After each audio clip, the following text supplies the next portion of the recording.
Weligaa ma ciyaartay ciyaar halis ah adigoo og in ay tahay ciyaartaas ciyaar halis badan?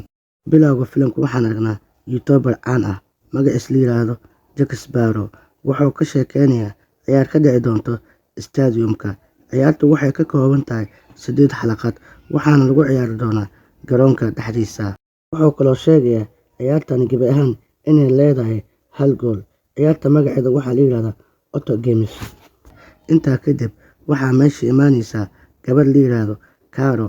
Waxay iska soo diiwaangelinaysaa ciyaarta kooxda Jack Sparrow kadibna waxay u saxiixayaan inay kasoo qayb gasho Caro ciyaartan. Intaa kadib Caro waxay ogaanaysaa inay tahay meeshan wada kaamiraato oo meel walba ay ku xiran yahay kaamiro. Waxaan arkaynaa dad kale oo kasoo qayb galaya ciyaartani sida u noqdaan guuleystaha meesha. Dhammaan dadkii meeshan iskugu imaaday waxay dareemayaan qof walba inuu ku guuleysan doono si fudud. Intaasi kadib waxaa shaashada kasoo muuqanaya Jack Sparrow kaasoo u sheegaya qof walba oo ciyaaryahan oo kasoo qayb galay ciyaartan shuruucda ciyaarta. Wuxuu kaloo u sheegayaa ciyaartan kadib in uu ka tagi doono baraha bulshada. Wuxuu kaloo u sheegayaa in qof walba loogu shubo akoonkiisa 115 milyan una qaadan doono qofkii ku guuleysto ciyaartan. Marka ay maqleen midaan ciyaaryahanada aad ay ugu farxeen, laakiin way yara yaabeen. Waxaa loo sheegayaa ciyaarta inay ku bilaabanayso qaybta koowaad magaca Simon. Waxaa la leeyahay markaad ciyaarta aad bilowdo waa inaad dhahdaa magaca Simon. Waxaa kaloo loo sheegayaa intii ciyaarta ay socoto qofkii laga guuleysto waa laga saari doonaa ciyaartaas oo ma sii ciyaar. Aakhirkiina waxaa la heli doonaa mid guuleysto ciyaartan. Intaasi kadib waxaa meesha soo galaya Foxman asigoo ku soo galay qaab cajiib ah. Asiga shaqadiisa waxaa weeye inuu meesha ka saara ciyaartooyda laga badiyay. Qof walba oo farxaya markuu arkay asiga. Waxaa kaloo jiray nin ka shaqeeya meesha. Wuxuu wataa qori wuu soo baxay oo wuxuu fuulayaa jaranjaradii. Hadda waxaa bilaabanaysa ciyaartii oo waxaa qalad galaya ciyaaryahan taasoo la macno tahay in laga badiyay ciyaaryahanka. Intaani kadib waxaa meesha imaanaya Foxman kadibna wuxuu meesha ku dilayaa ciyaaryahankii qaladka galay. Intaa kadib markay arkeen ninkan in wax loogu dilo meesha, ciyaaryahanadii way baqeen oo qaar baa damcay in ay meesha ka baxsadaan. Intaasi kadib waxaa tooganaya ninkii watay qoriga ciyaaryahanadii raba inay ka baxsadaan meesha. Ciyaartooyda soo hartay waxay fahmeen haddii ayagan ay ciyaaran in la dili doono sida kuwan oo kale. Waxaa loo sheegayaa in ay dhamaystiraan ciyaarta ay bilaabeen.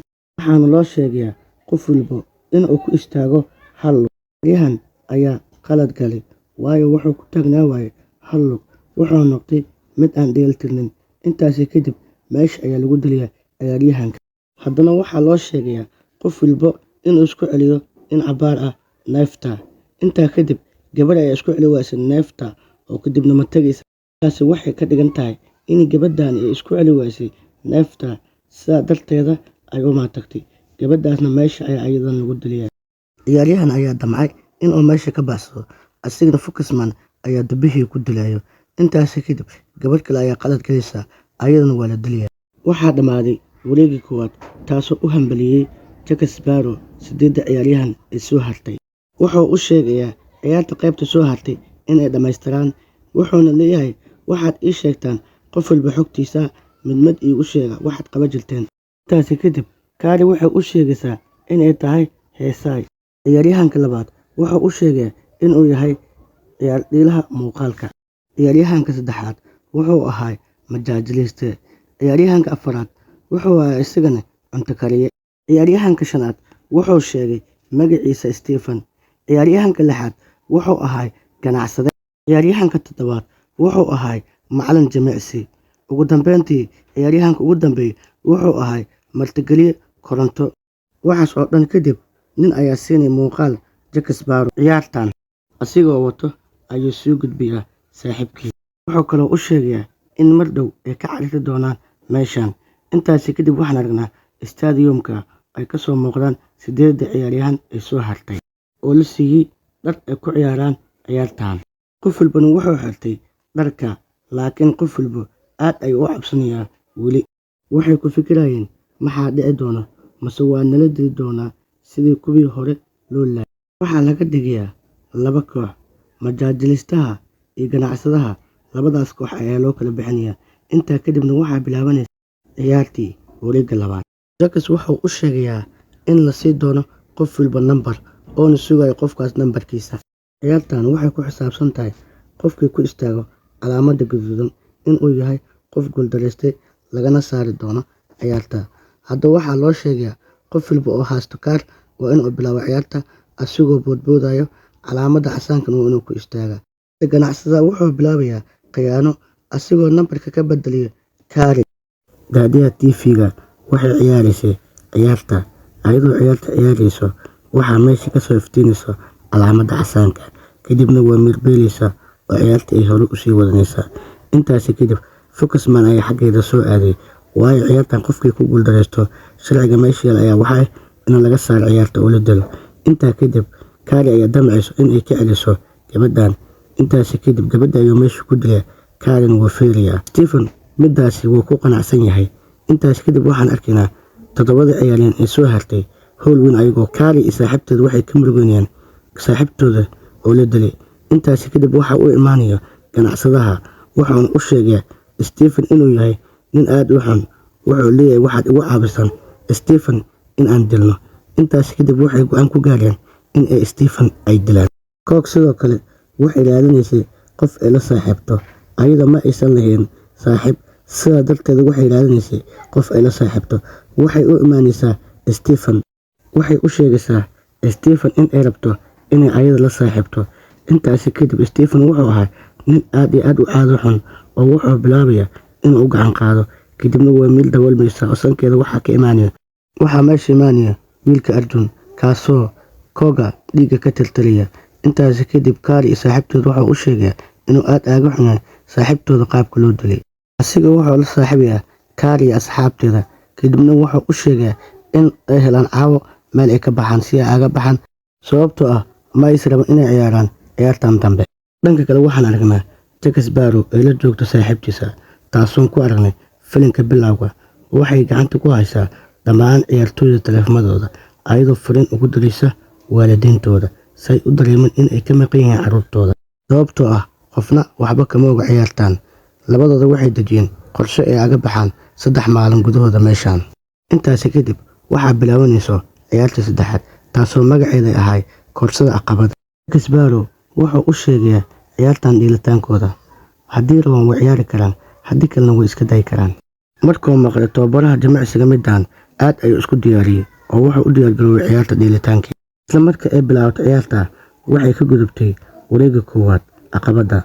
Markay gudaha soo gasho waxay arkaysaa Focusman ugu dambeyn way ka soo badbaadaysaa oo banaanka ay u soo bixisay ayadoo nabad.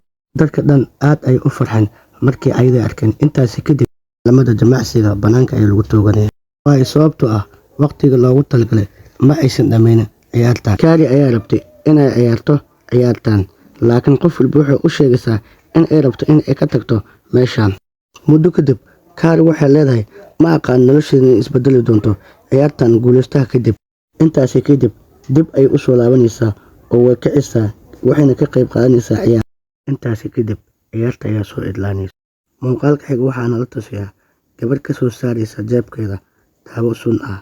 Intaasi kadib waxa uu imaanaya ciidanka Jack Sparrow wuxuuna u sheegayaa haddii ay isku daydo in ay khiyaanto Jack Sparrow in ay ka shalayn doonto nolosheeda. Waxay u imaanaysaa gabadha karisa cuntada waxayna u sheegaysaa Jack Sparrow in ay ugu darto sunta cunnada uu cunayo. Kadibna meesha ay iskaga soo tagaysaa. Waxaan arkaynaa Focusman oo taagan howlka dhexdiisa asagoo hasta dubaysa. Waxaa meesha imaanaya ciyaaryahanada mid ka mid ah waayo waxay ballan ku lahaayeen in ay ka baxaan meeshaan. Waxay hubinayaan in uu jiifo Focusman iyo in kale. Kadibna Focusman gacanta ayuu ka qabanaya kadibna way naxayaan qof walba oo seexanaya. Intaasi kadib waxaa bilaabanayso ciyaarta qaybtii afraad. Ciyaartan waxay ku saabsan tahay muusig kaasoo loogu talagalay intay muusiga shidan yahay in ay wareegtaan kuraasta. Muusiga markay istaagto qofka ku fadhiista kursigaas ayaa ku guuleysanaya ciyaartan. Waxaan aragnaa inay ku guuleysanayso ciyaartan Kooga kadibna si khiyaano ah ayaa waxaa kursiga aga soo tuuraya Stephen asigoo ku guuleysanaya ciyaartaas. Dhinaca kale ciyaaryahanada waxay aga jeedaan shaashadda. Intaasi kadib ganacsadaha wuxuu u sheegay ciyaaryahanada inuu yahay Stephen nin xun. Intaasi kadib waxay ku biiriyaan ciyaaryahanada ganacsadaha. Si kadib waxaa meesha ku soo idlaanaysaa ciyaartii afraad. Jack Sparrow wuxuu imaanayaa Scotland taasoo aad u soo dhaawacantay. Intaasi kadibna wuxuu u sheegayaa inuu ciyaarteedii kor kula socday, sidaa darteed wuxuu u soo bandhigayaa in ay ku soo biirto kooxdiisa. Ugu dambeyn ayaduna way aqbalaysaa middaas. Dhanka kale, Carey iyo ciyaartooyda intooda kale waxay ku jiraan hoolka. Waxay ahayd inay ciyaaraan ciyaarta shanaad hadda oo magaciisa ahay Qari oo raadi. Jack Sparrow wuxuu u sheegayaa in qofka markii hore la qabto in la dili doono. Intaasi kadib waxay bilaabayaan qof walba inuu meesha ka cararo oo meel ku doonto. Intaasi kadib Focusman wuxuu raadinayaa ayaga. Carey waxay ku dhoomanaysaa guriga meel ka mid ah. Intaasi kadib Stephen wuxuu sameynayaa buuq. Focusman wuxuu aadayaa dhinacii ka yeelta qaylada. Intaasi kadib Stephen wuxuu degdeg u soo aadayaa dhankii oo ku jiray ganacsadaha. Dhanka kale, Carey waxay raadinaysay waddo ay kaga baxdo gurigan. Dhinaca kale, Stephen iyo ganacsadaha waxay banaanka u soo rideen gabadhii majaajilistaha ahayd.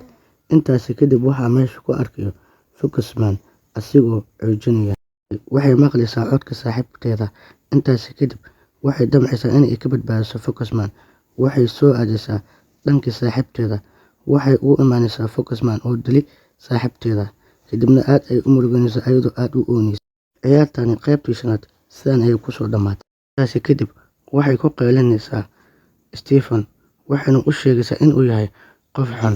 Dhanka kale waxaan aragnaa Jack Sparrow wuxuu soo wadanayaa gabar. Gabadhaasna wuxuu u sheegayaa in ay disho gabadhan kooga ah. Waayo wuxuu leeyahay ayada iyo saaxiibtii waxay qorsheynayeen inay aniga i dilaan. Wuxuu leeyahay haddii aad rabto inaad ku noqoto kooxdaada waxaan kaa rabaa in aad disho gabadhan. Intaasi kadib marka ay maqasho hadalkaas, islaantii cunto karinta waxay dilaysaa gabadhaasi qof waalan camal. Intaasi kadib waxaa bilaabanayso ciyaartii qaybtii kulankii lixaad. Ciyaarta waxaa weeye banooni meel lagu xiray. Banoonigaas oo ah banooni culus. Banooniga qof walba waxaa la rabaa inuu soo tuuro. Qofkii banoonigaas soo tuuri waayo ciyaarta waa laga guulaysto oo sidii ayaa lagu daliyaa. Ugu dambeyn ganacsadihii wuu guul dareysanayaa oo guusha waxaa qaadanayso Carey oo ganacsadaha meesha ayaa lagu dilay. Kadib ganacsadaha wuxuu ka qaadayaa maaskarada u saaran Focusman. Focusman aad ayuu u xanaaqayaa. Kadibna dibba ayuu la dhacayaa meydkii ganacsadaha. Intaasi kadib ciyaaryahanadii waxay ula yaabeen qaabka Focusman wax u daliyaa. Intaasi kadib Jack Sparrow wuxuu ka soo muuqanayaa shaashadda wuxuuna ugu waramayaa ciyaartii toddobaad taasoo ahayd inay ciyaaraan fiidkii. Jack Sparrow ee la socotay saaxiibtiisa taasoo u keenaysa cabitaan. Intaasi kadib asigu wuu ogyahay in ay rabto in asiga ay disho. Wuxuuna leeyahay cabitaanka kow ayaga soo bilaab. Intaasi kadib ayada meesha ayay ka soo cararaysaa oo waxaa dilayso gabadhii koogta ahayd. Intaasi kadib islaantii cunto karinta ahayd waxay helaysaa kalsoonida Jack Sparrow. Labadooda way wada joogaan haddeer. Hadda waxay halkan ku ciyaarayaan kulanka toddobaad kaasoo magaciisa ahay Hagen. Tani waxay ahayd ciyaarta in la sheego magaca saxda ah. Qofka aan sheegan magaca saxda ah waxaa lagu ciqaabayaa koronto. Stephen wuxuu sheegayaa magaca saxda. Intaasi kadib wuu badbaadayaa. Laakiin Carey saaxiibteeda waxay sheegaysaa magac qaldan. Ugu dambeyn ayaduna waa la dilayaa. Carey Stephen waxay u sheegaysaa qof walba oo meeshan lagu dilay inuu asiga mas'uuliyaddeeda qaatay uuna yahay qof xun oo kaliya fiirsanaya dantiisa. Hadda Stephen wuxuu u sheegaa Carey wuxuu leeyahay wax walba aad dhahdo aniga beri waan guulaysan doonaa. Haddeer waxaa la gaarayaa maalintii xigtay. Waxaa la ciyaari doonaa ciyaarta ugu dambeysa ee ciyaarta. Ciyaartani waxay ku kooban tahay qofka guulaysanayo waa inuu haystaa calanka. Intaas Jack Sparrow wuxuu u sheegayaa in ay tahay ciyaartan ciyaartii ugu dambeysay kadibna uu iskaga tagi doono meeshan. Wuxuuna u sheegayaa in la rabo calankaas in uu qabsado qofka muddo 3 daqiiqo gudaheeda garoonka ku dhaxaasay. Kadib waxaa bilaabanayso ciyaarta. Kadibna waxay isku qabsanayaan calanka. Intaasi kadib Stephen wuxuu kala tuurayaa Carey. Carey waxay ku dhacaysaa dhulka. Dhinaca kale waxay arkaysaa calan madow. Ugu dambeyntii waxay u cararaysaa dhankii calanka madow ku xidhnay. Waxayna qabsanaysaa calankii madow kaasoo ahay calanka guusha. Waxaa meeshaasi ku dilaysa Stephen islaantii kookaha ahayd ayada hore ayay waxay ugu qabtay ciil oo waxay ka aargursatay ciilkay u haysay. Waxaa shaashadda ka soo muuqanaya Jack Sparrow asagoo ugu hambalyeynaya Carey guusha ay gaartay. Intaasi kadib asxaabta ayaa imaanaysa meesha oo waxay suuxinayaan Carey markii ay soo miirasho waxay arkaysaa ayadoo joogta gurigeeda. Kadibna waxay arkaysaa taleefankeeda in nambar uu ku qoran yahay akoon. Waxaa meesha imaanaya saaxiibtii Jack Sparrow oo waxay siinaysaa taleefankeedii. 3 bilood kadib waxaana la tusiyaa goobtii ciyaarta Jack Sparrow. Carey waxay noqotay sidoo kale qof caan ah baraha bulshada. Way fadhiday oo waxay ku hadlaysay taleefankeeda gacanta. Kadibna qof ayaa waxa u soo diray fariin wuxuuna u sheegay in ay daawato fariinta. Way yaabtay markay aragtay muuqaalkaas sababtoo ah qof kale kuma jiro muuqaalka. Wuxuu ahaa Jack Sparrow oo la soo noqday magac cusub iyo aqoonsi cusub. Taasi oo samayn doono muuqaalo cusub oo wata magaciisa cusub. Carey aad ayay aga cabsanaysaa inay aragto. Jack Sparrow wuxuu sheegayaa in Carey la'aanteed uu ciyaarin doono ciyaar. Filimkan meesha ayuu ku dhamaanayaa. Fadlan haddaa ka hesho videogan like, share, comment, subscribe intaba noo taabo soo asxaab fara badan u gaaro. Waa ku mahadsantahay daawashada.